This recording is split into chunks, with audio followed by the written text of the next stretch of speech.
स्वागत है आप सभी का पुनः हमारे चैनल पर।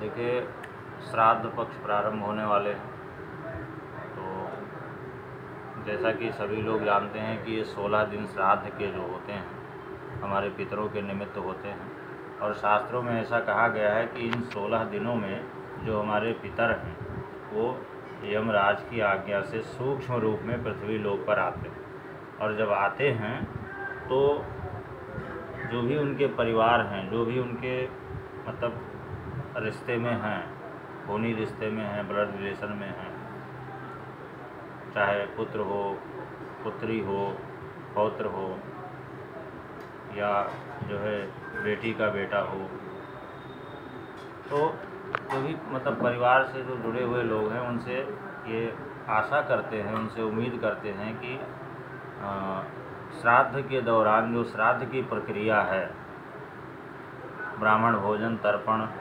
पिंडदान, तो इन तीनों चीज़ों के द्वारा अगर उनको हम संतुष्ट करते हैं तो ये सूक्ष्म रूप में पितरों को प्राप्त होती हैं और उनकी प्रसन्नता होती है। जब उनकी प्रसन्नता होती है तो हमें परिवार में सुख, शांति और समृद्धि स्वाभाविक रूप से आती है।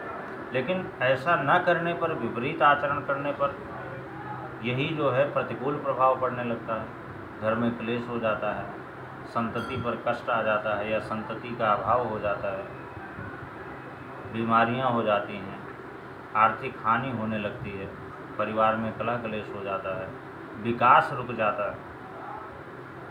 तो इसलिए ये जो 16 दिन है, 15 दिन नहीं 16 दिन, भाद्रपद शुक्ल पूर्णिमा से लेकर के और आश्विन कृष्ण अमावस्या तक 16 दिन जो है ये पितरों को समर्पित होते हैं, पितरों के निमित्त होते हैं। तो इस दौरान पितरों से संबंधित कार्य जरूर करना चाहिए, ऐसा न करने से दिक्कतें होती हैं। रही बात कि मान लिया कोई व्यक्ति सक्षम है, कोई सक्षम नहीं है, तो उसके लिए भी विधान है, क्योंकि श्राद्ध जो है, श्राद्ध श्रद्धा का विषय है। श्रद्धा शब्द से श्रद्धा दीयते तत्श्राद्धम, जो श्रद्धा से दिया जाए वही श्राद्ध।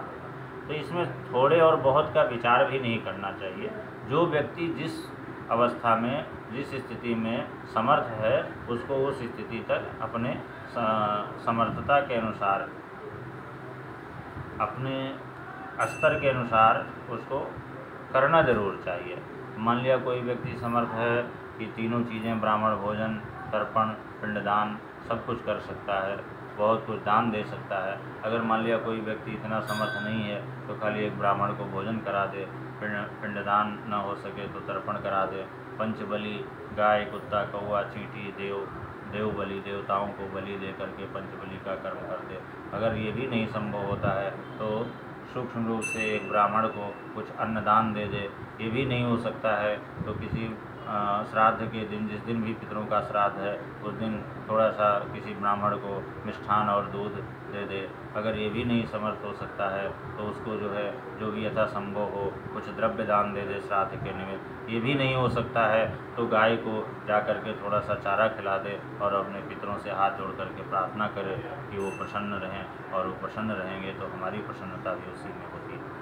अगर संभवतः यहाँ तक कहा गया है, अगर संभवतः ये भी संभव नहीं है, मान लिया व्यक्ति कुछ भी नहीं कर सकता, कुछ भी करने में समर्थ नहीं है, तो जिस दिन पितरों का श्राद्ध हो उस दिन जा कर के एकांत में ऊपर दोनों हाथ उठा करके और पितरों को याद करके, पितरों का स्मरण करके और भगवान विष्णु से प्रार्थना करे, तो इससे भी श्राद्ध की जो श्राद्ध की व्यवस्था है, जो श्राद्ध का नियम है, वो पूर्ण हो जाता है। लेकिन करना जरूर चाहिए।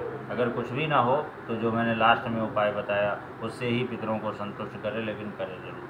तो इस बार जो, अब आइए ये देखते हैं, इस बार जो श्राद्ध का प्रारंभ हो रहा है 17 सितंबर से प्रारंभ हो रहा है, क्योंकि पूर्णिमा का श्राद्ध 17 सितंबर को होगा और 17 सितंबर से लेकर के 2 अक्टूबर तक श्राद्ध चलेंगे। पूरे 16 दिन का इस बार श्राद्ध है, और क्रमवार जो है केवल 23 तारीख को षष्ठी और सप्तमी दोनों का श्राद्ध है।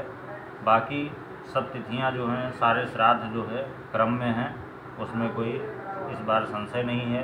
पूरे 16 दिन का श्राद्ध है, तो इन 16 दिनों में ब्राह्मण भोजन, तर्पण, पिंडदान ये सब करें और पंचबली कर्म करें, पंचबली में गाय, कौवा, कुत्ता, चींटी, देवता इनको बलि दे, और अगर तर्पण करे तो द्वितीय पक्ष का भी तर्पण करे। द्वितीय पक्ष का मतलब होता है नाना पक्ष का। तो पिता, पितामह, परपितामह, माता और परमाता मतलब माता और दादी और परदादी, इसके अलावा नाना, परनाना, वृद्ध परनाना, नानी, परनानी, वृद्ध परनानी, इस तरह से प्रथम पक्ष और द्वितीय पक्ष का दोनों का तर्पण करे और दोनों के निमित्त जो है ब्राह्मण भोजन कराए। और जिसके द्वारा सारी व्यवस्था, अगर वो समर्थवान है तो उसको नियम पूर्वक तर्पण, पिंडदान, ब्राह्मण भोजन सब करना चाहिए। और जो समर्थवान नहीं है वो केवल ब्राह्मण को भोजन करा दे, तो इससे भी श्राद्ध की पूर्णता हो जाती है। वैसे तो श्राद्ध के कई नियम हैं, लेकिन जो भी जितना भी संभव हो, क्योंकि मैंने अभी पहले बताया था कि श्राद्ध जो है श्रद्धा का विषय है, इसमें थोड़े बहुत का विचार नहीं करना चाहिए, लेकिन श्रद्धा ज़रूर, श्रद्धा परम आवश्यक है।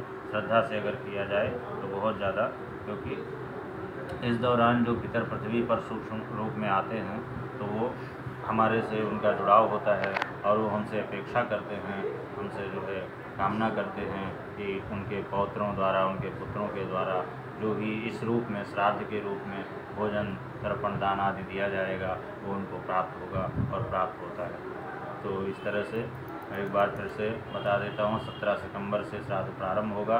पूर्णिमा का श्राद्ध 17 सितंबर को है, और जो लास्ट का श्राद्ध है, जो पितृविसर्जन अमावस्या का है, 2 अक्टूबर को है, और पूरे 16 दिन के श्राद्ध हैं। बीच में केवल षष्ठी और सप्तमी में थोड़ा सा संशय है, और कोई संशय नहीं है। आगे की वीडियो में हम ये भी बताएंगे कि श्राद्ध को किस प्रकार से संपन्न करना चाहिए, उसके नियम क्या क्या हैं, कैसे करें और कहाँ पर करें, किस तरह से करें, बहुत सारी चीज़ें हैं। उसका समय क्या है, किस समय श्राद्ध करना चाहिए, क्या उपयुक्त समय होता है,